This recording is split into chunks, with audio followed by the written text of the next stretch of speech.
संतान सप्तमी व्रत पूजन कथा। एक बार श्री कृष्ण ने युधिष्ठिर को बताया कि किसी समय मथुरा में लोमश ऋषि आए थे। मेरे माता पिता देवकी तथा वसुदेव ने भक्ति पूर्वक उनकी सेवा की तो ऋषि ने उन्हें कंस द्वारा मारे गए पुत्रों के शोक से उबरने के लिए आदेश दिया। हे देवकी, कंस ने तुम्हारे कई पुत्रों को पैदा होते ही मारकर तुम्हें पुत्र शोक दिया है। इस दुख से मुक्त होने के लिए तुम संतान सप्तमी का व्रत करो। राजा नहुष की रानी चंद्रमुखी ने भी यही व्रत किया था, तब उसके भी पुत्र नहीं मरे। यह व्रत तुम्हें भी पुत्र शोक से मुक्त करेगा। देवकी ने पूछा, हे देव, मुझे व्रत का पूरा विधि विधान बताने की कृपा करें ताकि मैं विधि पूर्वक व्रत संपन्न करूं। लोमश ऋषि ने उन्हें व्रत का पूज विधान बताकर व्रत कथा भी बताई। नहुष अयोध्यापुरी का प्रतापी राजा था। उसकी पत्नी का नाम चंद्रमुखी था। उसके राज्य में ही विष्णुदत्त नामक एक ब्राह्मण रहता था। उसकी पत्नी का नाम रूपवती था। रानी चंद्रमुखी तथा रूपवती में परस्पर घनिष्ठ प्रेम था।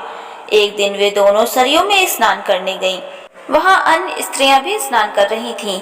उन स्त्रियों ने वहीं पार्वती शिव की प्रतिमा बनाकर विधि पूर्वक उनका पूजन किया।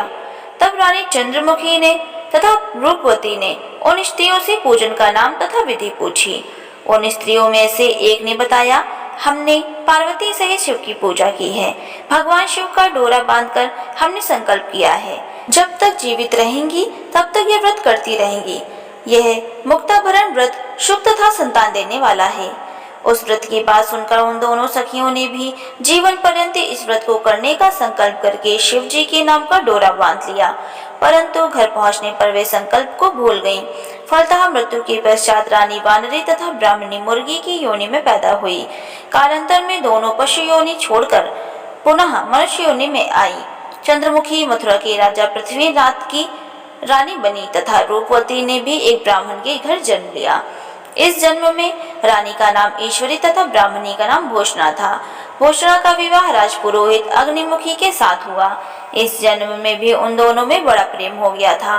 व्रत भूलने के कारण ही रानी इस जन्म में भी संतान सुख से वंचित रही। प्रौढ़ावस्था में भी उनके एक गूंगा तथा एक बहरा पुत्र जन्मा, मगर वह भी 9 वर्ष तक होकर मर गया।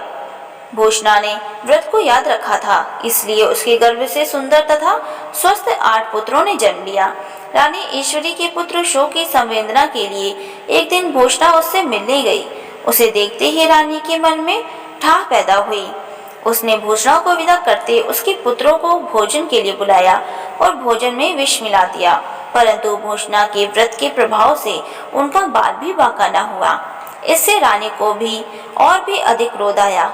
उसने अपने नौकरों को आज्ञा दी कि भूषणा के पुत्रों को पूजा के बहाने यमुना के किनारे ले जाकर गहरे जल में ढकेल दिया जाए। किंतु भगवान शिव और माता पार्वती की कृपा से इस बार भी भूषणा के बालक व्रत के प्रभाव से बच गए। परिणामतः रानी ने जल्लादों को बुलाकर आज्ञा दी कि ब्राह्मण बालकों को वध स्थल पर ले जाकर मार डालो। किंतु जल्लादों द्वारा बेहद प्रयास करने पर भी बालक न मर सके। यह समाचार सुनकर रानी को आश्चर्य हुआ।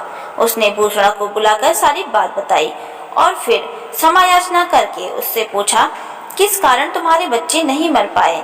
भूषणा बोली, क्या आपको पूर्व जन्म की बात स्मरण नहीं है? रानी ने आश्चर्य से कहा, नहीं, मुझे तो कुछ याद नहीं है। तब उसने कहा, सुनो, पूर्व जन्म में तुम राजा नहुष की रानी थी और मैं तुम्हारी सखी। हम दोनों ने एक बार भगवान शिव का डोरा बांधकर संकल्प किया था कि जीवन पर्यंत संतान सप्तमी का व्रत किया करेंगी, किंतु दुर्भाग्यवश से हम भूल गईं और व्रत की अवहेलना होने के कारण विभिन्न योनियों में जन्म लेती हुई अब फिर मनुष्य जन्म को प्राप्त हुई हैं। अब मुझे उस व्रत की याद हो गई थी, इसीलिए मैंने व्रत किया। उसी के प्रभाव से आप मेरे पुत्रों को चाहकर भी न मरवा सकी। यह सब सुनकर रानी ईश्वरी ने भी विधि पूर्वक संतान सुख देने वाला यह मुक्ताभरण व्रत किया। तब व्रत के प्रभाव से रानी पुनः गर्भवती हुई और एक सुंदर बालक को जन्म दिया। उसी समय पुत्र प्राप्ति और संतान की रक्षा के लिए यह व्रत प्रचलित है। संतान सप्तमी का व्रत पूजन। यह व्रत पुत्र प्राप्ति, पुत्र रक्षा तथा पुत्र अभ्युदय के लिए भाद्रपद के शुक्ल पक्ष की सप्तमी को किया जाता है। इस व्रत का विधान दोपहर तक रहता है। इस दिन जामवती के 7 श्याम सुंदर तथा उनके बच्चे शाम की पूजा भी की जाती है। माताएं पार्वती का पूजन करके पुत्र प्राप्ति तथा उसके अभ्युदय का वरदान मांगती हैं। इस व्रत को मुक्ताभरण भी कहते हैं। कैसे करें व्रत? प्रातः स्नान आदि से निवृत्त होकर स्वच्छ वस्त्र पहने, दोपहर का चौक पूरकर चंदन, अक्षत, धूप, दीप, नैवेद्य, सुपारी तथा नारियल आदि से शिव पार्वती की पूजा करें।